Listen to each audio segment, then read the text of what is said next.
Oke, bismillahirrahmanirrahim. Assalamualaikum warahmatullahi wabarakatuh. Waalaikumsalam warahmatullahi wabarakatuh. Ya, selamat siang semuanya.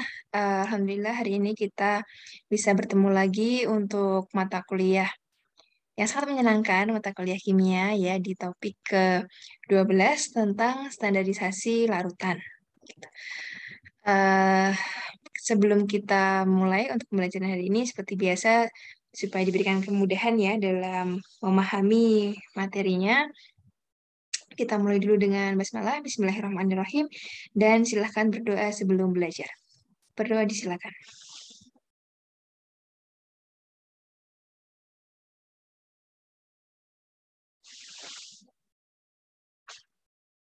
Berdoa dicukupkan.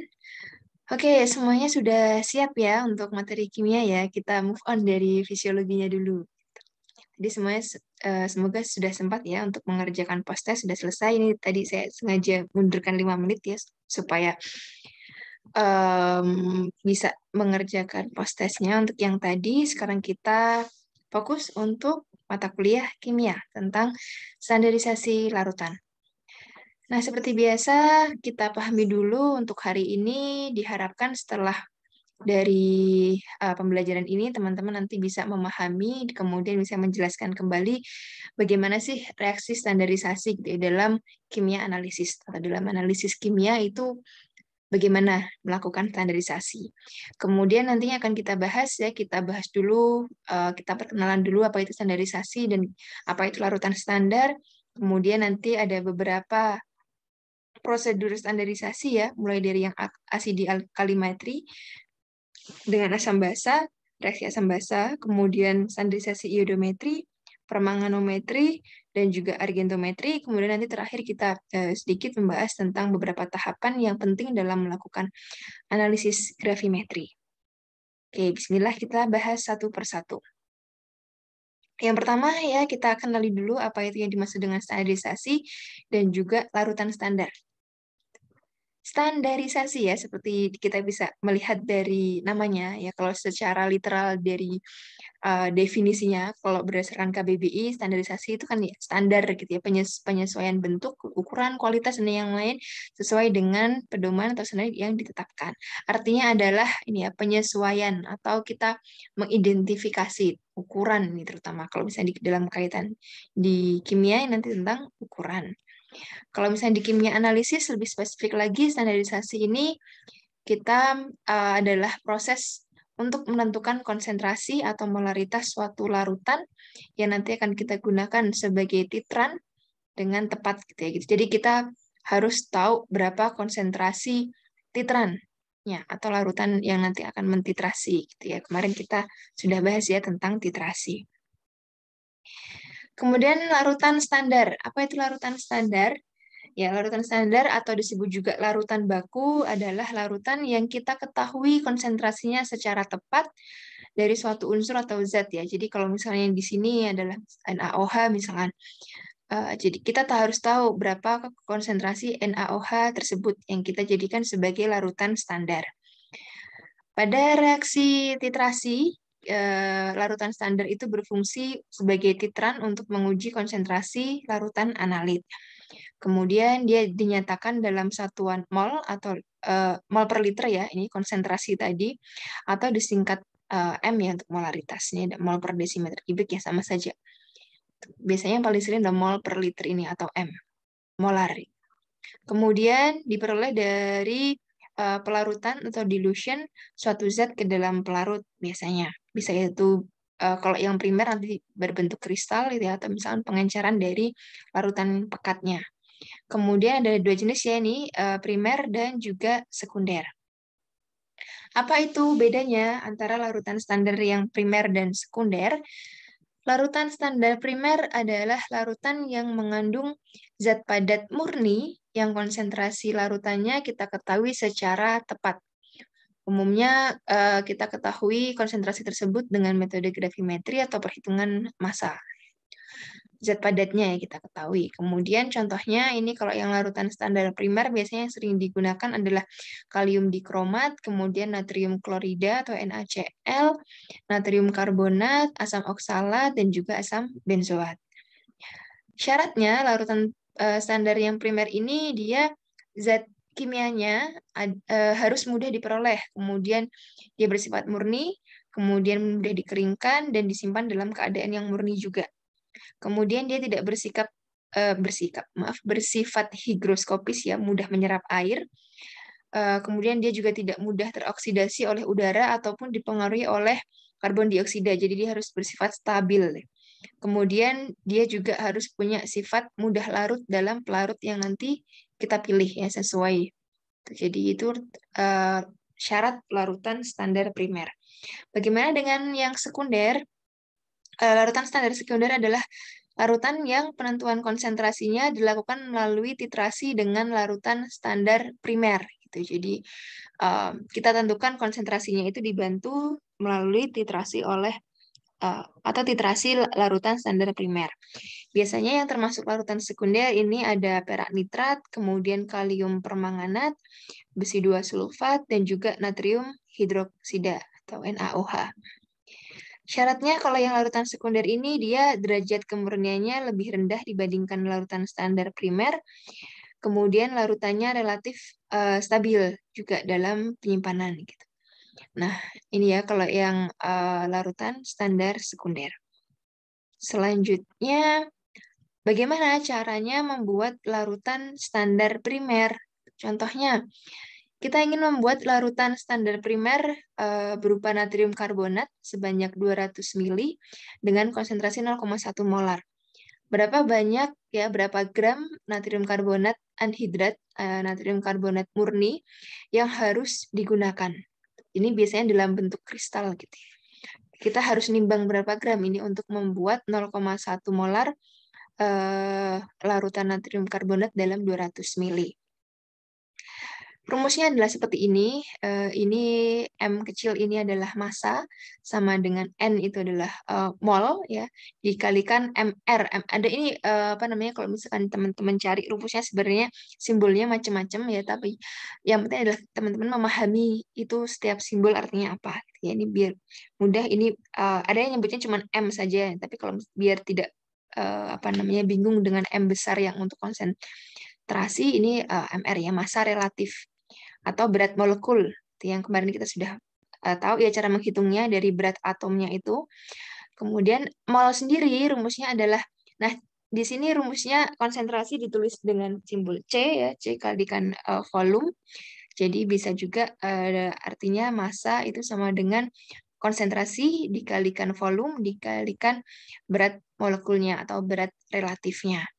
Nah, kalau kita kembalikan tadi ke ini ya, ke kasusnya tadi, berarti kita coba ulangi lagi. Ini yang diketahui tadi volumenya adalah 250 mili atau 0,25 liter ya. Kita samakan dia satuannya.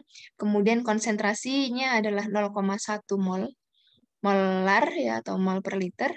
Kemudian, nah ini untuk berat molekul natrium karbonat adalah 105,99 gram per mol.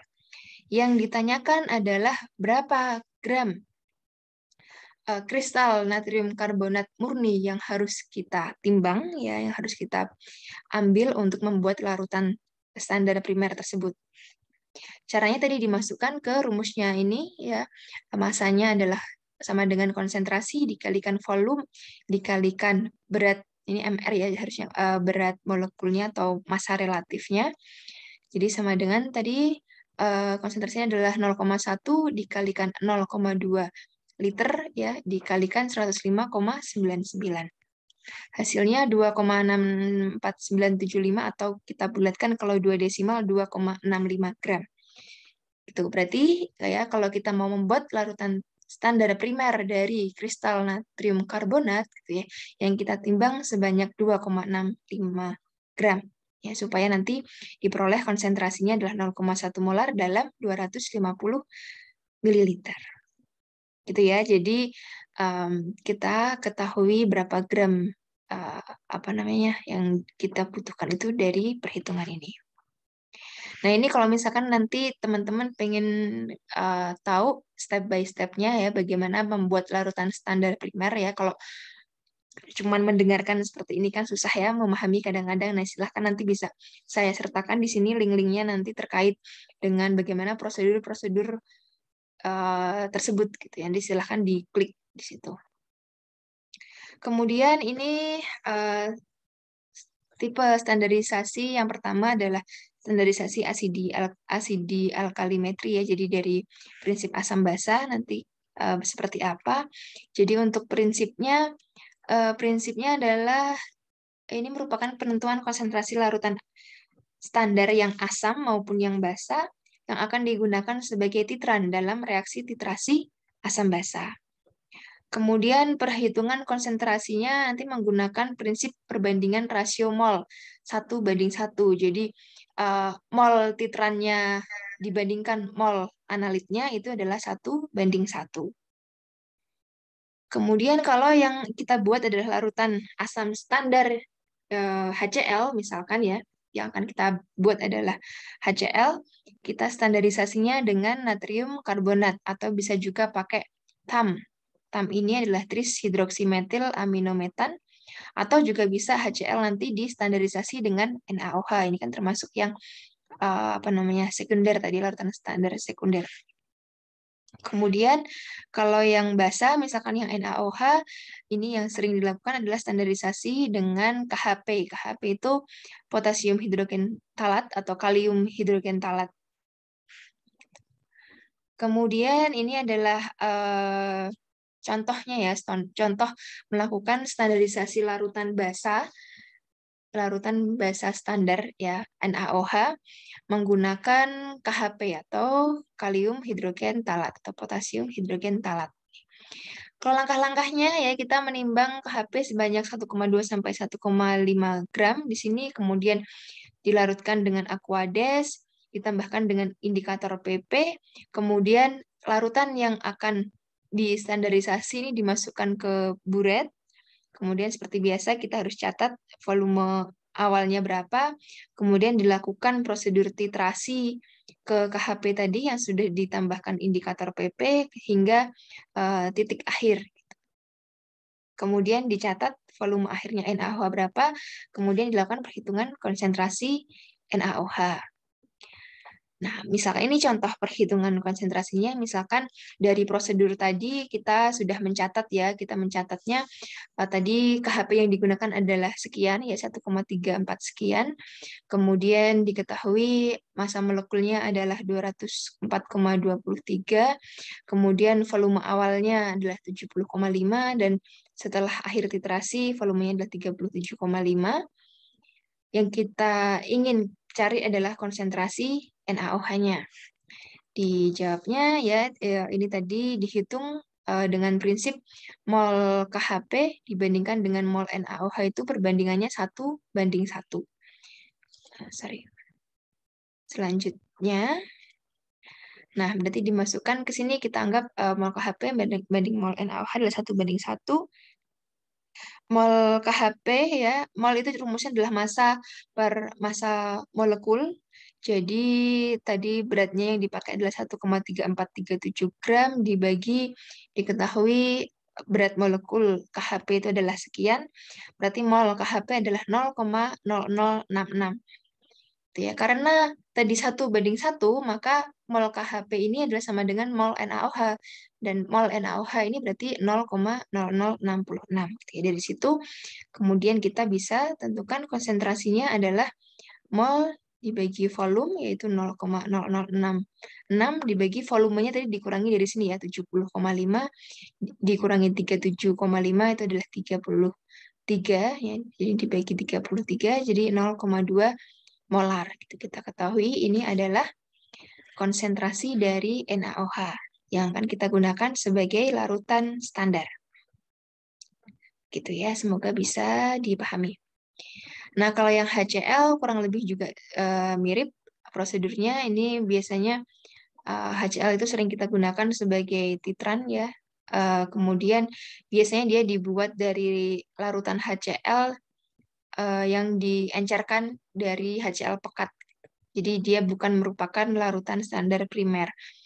Kemudian biasanya dia disandari dengan natrium karbonat atau yang TAM tadi ya, bisa juga dengan NaOH. Indikator yang dapat digunakan ada methyl orange, ada bromethol blue, dan juga ada indikator PP. Kemudian nanti kurang lebih sama dengan yang NaOH tadi ya, untuk dari perhitungan dan juga prosedurnya. Ini juga nanti bisa dilihat untuk secara detail ya, step by step-nya seperti apa gambarannya. Nah, kemudian ini yang standarisasi iodometri. Iodometri pada prinsipnya adalah kita ingin menstandarisasi larutan titrasi iodin menggunakan natrium tiosulfat. Biasanya ada istilah teman-teman menemui iodometri dan iodimetri ya, cuman beda di huruf O sama huruf I-nya saja. Kalau yang iodometri ini adalah titrasi tidak langsung dari iodin yang terbentuk melalui reaksi titran dengan analitnya. Sementara kalau yang reaksi iodimetri merupakan titrasi langsung menggunakan iodin sebagai titrannya gitu. Ini yang biasanya kalau tidak salah untuk pengukuran kadar vitamin C gitu ya. Kalau yang iodometri untuk yang pengukuran kadar klorin misalnya di dalam berbagai macam produk di dalam dapur atau misalnya di kolam renang gitu ya, di airnya kolam renang itu bisa pakai iodometri ini. Kemudian penggunaan titrasi iodin biasanya untuk menganalisis analit yang mudah teroksidasi, dan ini ya berdasarkan prinsip redoks, ada reduksi dan ada oksidasi yang terjadi. Kemudian biasanya menggunakan amilum atau pati sebagai indikator. Nah, ini contoh prosedur standarisasi natrium tiosulfat menggunakan kalium dikromat. Prinsipnya adalah pada reaksi tersebut nanti kalium dikromat akan oksidasi iodida membentuk iodin, kemudian nanti iodin yang terbentuk akan habis bereaksi dengan larutan natrium tiosulfat yang kemudian dia ditandai dengan dari yang semula biru menjadi tidak berwarna, menjadi jernih, colorless. Warna birunya tepat hilang. Kalau langkah-langkahnya, prosedurnya kurang lebih yang pertama natrium natrium tiosulfat ya, benar natrium tiosulfat itu dimasukkan ke buretnya, kemudian kita pipet kalium dikromat ini dimasukkan ke Erlenmeyer, kemudian ditambahkan dengan kalium iodida, kemudian ditambahkan dengan H2SO4. Nah, nanti reaksi yang terjadi adalah berikut ini ya, dia ada reaksi di sini membentuk iodin. Nah, kemudian setelah itu dititrasi dengan natrium tiosulfat tadi dari buret ya sampai kemudian nanti dia ada perubahan warna menjadi kuning muda. Ini yang tadi iodin bereaksi di situ ya, bereaksi di sini. Kemudian tambahkan beberapa tetes indikator amilum setelah itu. Kemudian lanjutkan lagi titrasinya dengan natrium tiosulfat tadi hingga warna biru menghilang ya. Tadi setelah diteteskan itu kan terbentuk warna biru, kemudian dilanjutkan titrasi dengan natrium tiosulfat sampai warna birunya menghilang. Kemudian dicatat tadi berapa berapa volume natrium tiosulfat ya yang sebagai titrannya tadi. Kemudian dilakukan perhitungan konsentrasi natrium tiosulfat dengan rumus seperti yang kita bahas sebelumnya, ada M1 kalikan V1 sama dengan M2 kali V2 ya. Konsentrasi pertama dikalikan volume yang pertama sama dengan konsentrasi yang kedua dikalikan volume yang kedua. Begitu kira-kira untuk yang iodometri. Nanti juga bisa disimak. Di sini ada prosedurnya yang lebih detail ya, step by step-nya. Jadi bisa dibayangkan sebenarnya bagaimana cara melakukan standarisasi untuk titrasi iodometri. Kemudian ini untuk yang permanganometri. Sebelumnya, apa itu permanganometri? Permanganometri adalah jenis titrasi redoks ya, sama seperti yang iodometri tadi, ada reduksi dan oksidasi yang menggunakan kalium permanganat atau KMnO4 ini sebagai larutan standarnya. Biasanya reaksi ini banyak digunakan untuk menganalisis kandungan Fe atau zat besi. Kemudian untuk standarisasinya sendiri biasanya menggunakan asam oksalat. Kemudian tadi ya dia berbasis reaksi reduksi dan oksidasi. Di sini kalium permanganat akan mengoksidasi asam oksalat dan juga sebaliknya kalium permanganat itu akan mengalami reduksi. Jadi tahu ya, jadi kalau oksidatornya itu adalah KMnO4 atau kalium permanganat dan dia juga direduksi, jadi reduktornya adalah asam oksalat. Reaksi, reduksi, dan oksidasi. Kalau langkah-langkahnya ya seperti ini prosedurnya. Jadi kristal asam oksalatnya itu ditimbang sesuai yang dibutuhkan berapa ya. Tadi seperti yang perhitungan yang pertama kali ya, mau pakai berapa gram itu nanti bisa disimak di sini perhitungannya kurang lebih mirip ya, prinsipnya sama. Kemudian misalkan ini sudah diketahui ya, kita butuhnya 3,15 gram ya. Jadi kita timbangnya di situ, kemudian larutkan dengan Aquades hingga 250 mili. Kemudian dipindahkan yang sebanyak 10 mili itu ke Erlenmeyer, kemudian dianjurkan lagi dengan Aquades hingga 50 mili. Kemudian ditambahkan asam sulfat 5 mili, kemudian dipanaskan. Kemudian tadi di dalam buret ini dimasukkan kalium permanganatnya, lalu dilakukan titrasi ya hingga titik akhirnya. Nanti titik akhirnya itu ketika warnanya terbentuk pink yang muda gitu ya. Warna-warna pink muda. Kemudian sama dengan sebelumnya dilakukan konsentrasi kalium permanganatnya itu berapa dengan rumus M1V1 sama dengan M2V2. Itu ya sebenarnya mirip-mirip prosedurnya, tinggal bedanya adalah senyawanya yang dipakai. Oke, selanjutnya adalah standarisasi argentometri. Di sini titrasi argentometri adalah jenis titrasi pengendapan yang menggunakan perak nitrat ya AgNO3 sebagai larutan standar. Biasanya digunakan untuk menentukan kandungan klorida pada sampel. Ini contohnya adalah NaCl dalam garam dapur. Kemudian ini kalau untuk prosedurnya standarisasi perak nitrat menggunakan amonium tiosianat ya. Prosedurnya adalah ini kita masukkan larutan perak nitratnya ke Erlenmeyer, kemudian ditambahkan dengan HNO3, ditambahkan dengan ferroamonium sulfat atau FAS ya. Kemudian di buretnya kita siapkan di sana dimasukkan amonium tiosianatnya. Kemudian kita lakukan titrasi ke campuran perak nitrat dan lain-lainnya tadi hingga titik akhir. Nanti titik akhirnya berwarna coklat kemerah-merahan ya, reddish brown. Kemudian kita lanjutkan ke perhitungan konsentrasinya. Dengan rumus yang sama, M1V1 sama dengan M2V2. Tuh. Kemudian tahapan-tahapan penting pada gravimetri. Apa itu sebelumnya ya, analisis gravimetri sebenarnya kemarin sudah kita singgung sedikit ya. Analisis gravimetri adalah salah satu jenis analisis kimia kuantitatif dengan prinsip penimbangan berat analit dalam suatu larutan. Biasanya bisa lewat pengendapan atau misalkan dari perhitungan berapa yang menguap ya dari volatil dan ada macam-macamnya kemarin ya sudah kita sampaikan, bisa dibuka lagi yang kemarin. Kemudian untuk sebenarnya kalau dari tahapan utamanya intinya ada 4 ya, dari mulai persiapan sampelnya, dari ditimbang, kemudian ada pemisahan sampel atau pemisahan konstituen yang kita cari ya, senyawa kimia yang akan kita uji, kita pisahkan dari senyawa-senyawa yang lainnya. Kemudian kita timbang ya, biasanya ini setelah diendapkan ya, diendapkan, kemudian endapnya itu kita timbang, dan yang nanti terakhir ya kita hitung berapa, kemudian masuk ke perhitungan total, jumlah totalnya itu berapa.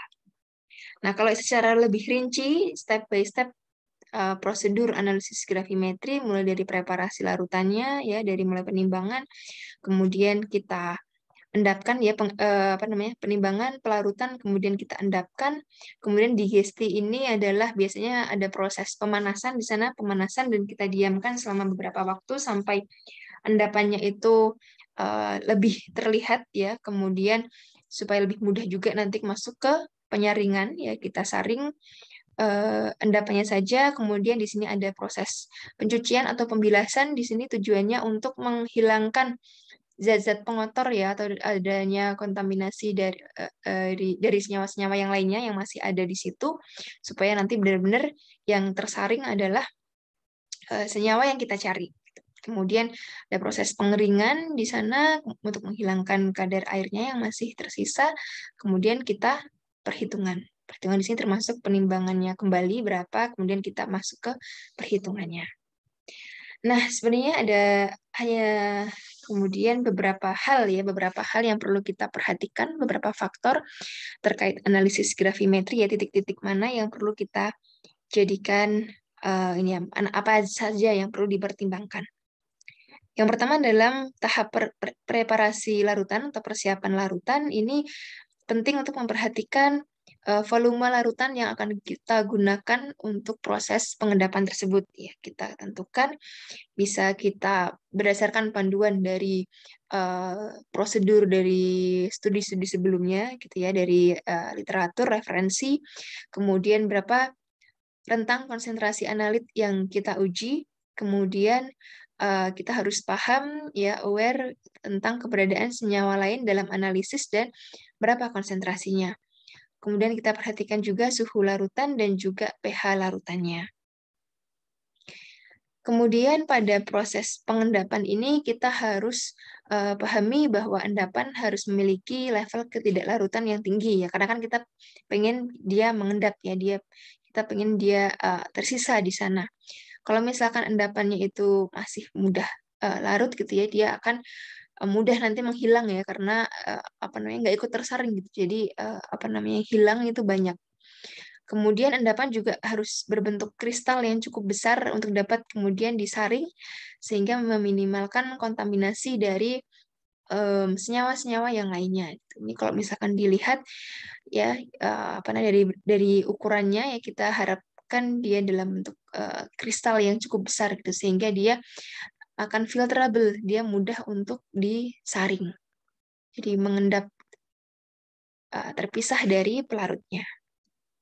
Kemudian dalam tahapan membilas, di sini perlu kita perhatikan untuk memilih larutan pembilas yang tidak bereaksi dengan endapan gitu. Ini saya menemukan referensi yang menjelaskan bahwa sebagian besar endapan itu tidak dapat dibilas dengan Aquades karena nanti akan ada resiko terjadinya peptisasi atau ketika endapan itu kembali larut.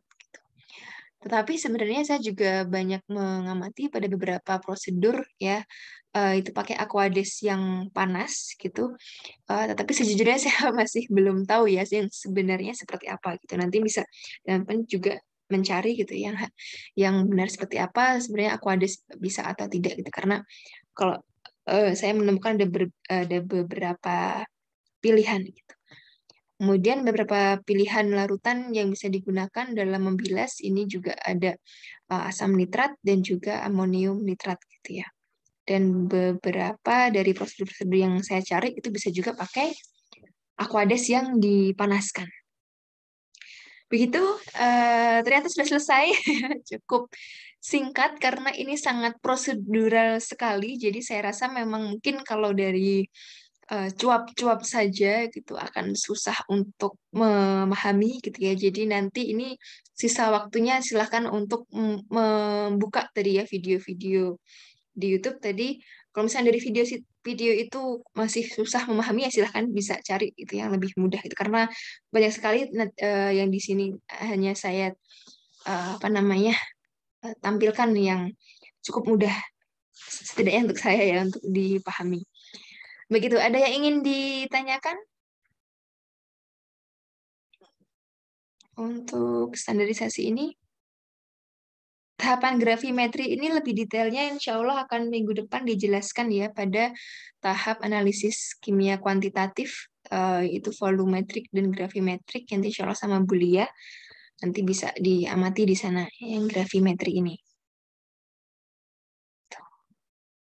Kalau yang standarisasi sebenarnya intinya sebelum kita melakukan titrasi itu larutan yang akan kita jadikan sebagai titran ya larutan standarnya itu kita harus pahami dulu berapa konsentrasinya. Gitu ya. Untuk memahami itu kita lakukanlah tadi standarisasi. Nah, prosedurnya bagaimana ya tergantung apa namanya senyawa kimia yang kita gunakan sebagai larutan standar itu apa. Begitu, ada yang ingin didiskusikan?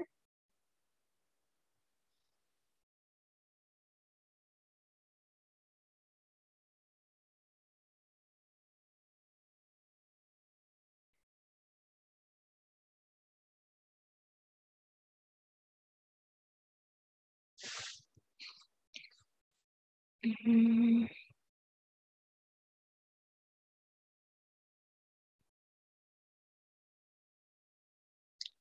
Baik, kalau belum ada, silahkan ya. Ini waktunya masih sisa cukup banyak ya, lumayan. Ini bisa dimanfaatkan waktunya untuk mengamati prosedurnya tadi satu persatu seperti apa. Gitu. Karena mau saya tuliskan sedetail apapun, kalau nggak ada contoh kegiatannya juga susah ya membayangkan. Gitu. Itu saja ya, semoga bisa diterima dan dipahami dengan baik. Nanti kalau misalnya ada yang belum jelas bisa ditanyakan ke saya. Oke, terima kasih atas perhatiannya. Saya cukupkan sekian. Ketemu lagi saya nanti satu lagi ya di pertemuan ke berapa ini berarti eh, jeda sekali ya. Jadi nanti saya di prinsip kerja instrumen insya Allah nanti terakhir itu. Oke, saya akhiri. Terima kasih dan mohon maaf kalau misalnya ada kekurangan dalam menjelaskan. Kita ketemu di lain kesempatan. Saya akhiri. Assalamualaikum warahmatullahi wabarakatuh. Waalaikumsalam warahmatullahi wabarakatuh. Terima kasih, Ibu. Ya, sama-sama. Oke, sama-sama. Ibu, Iya. tidak ada kuis. Oh, tidak ada, tidak ada. Nanti rencananya sekalian di akhir aja deh, bentuknya kayak soal pengayaan gitu ya, soal latihan untuk bisa membantu teman-teman istilahnya flashback ke belakang gitu ya, sebelum UAS nanti bisa belajar kembali gitu. Gitu deh, Sandy. Baik, Bu. Terima Oke, kasih. terima kasih juga.